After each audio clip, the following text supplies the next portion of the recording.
There are three ways that you can arrive at the outer ghost numbers.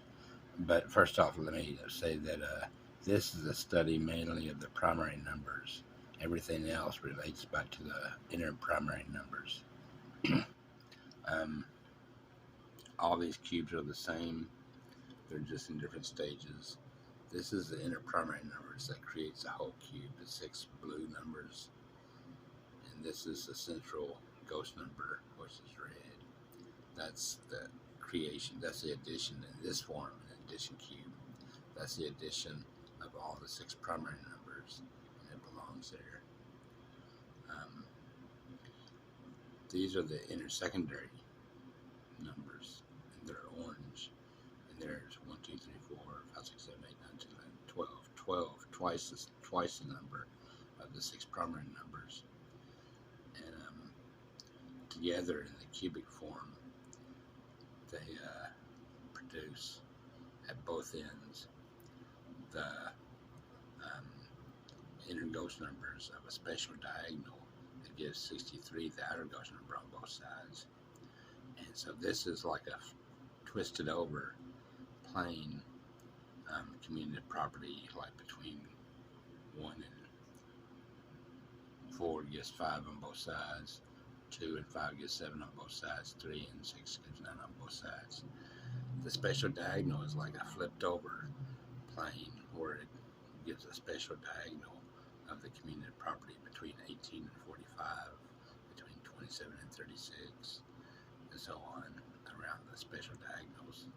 So it gives the outer ghost number as a community property between the inner ghost numbers, which are purple. And they produce vectors that I call vectors that I'm just now studying. And like 18 going down to the higher number of 45 is a vector pointing down. 27 going down to the higher number, vector 36. From 27 to 36 is a vector pointing down. As the numbers increase, the increase in the vector. And they produce different sorts of vector forms that I call them. And the inner ghost number never changes. The inner ghost number cube never changes. You can put it in any form, in any normal, hyper, super hyper, or super, or in semi-super, and I believe there's 4 or 5 more that I've named. These inner ghost number cubes never change to any sort of alteration. And I believe I could create a theorem of that statement if somebody could prove me wrong or whatever. But the outer ghost number cube has the property that it has a higher symmetry than the inner ghost number cube because of the cumulative property. It creates a higher symmetry.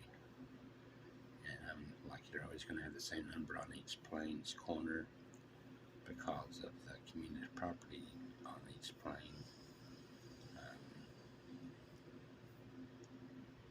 But the inner ghost number cube never changes. And I haven't found an instance where it does under any sort of operation of any type of cube that you can put it under. And the inner ghost number, if you put it into a hyperform, the inner ghost number added to the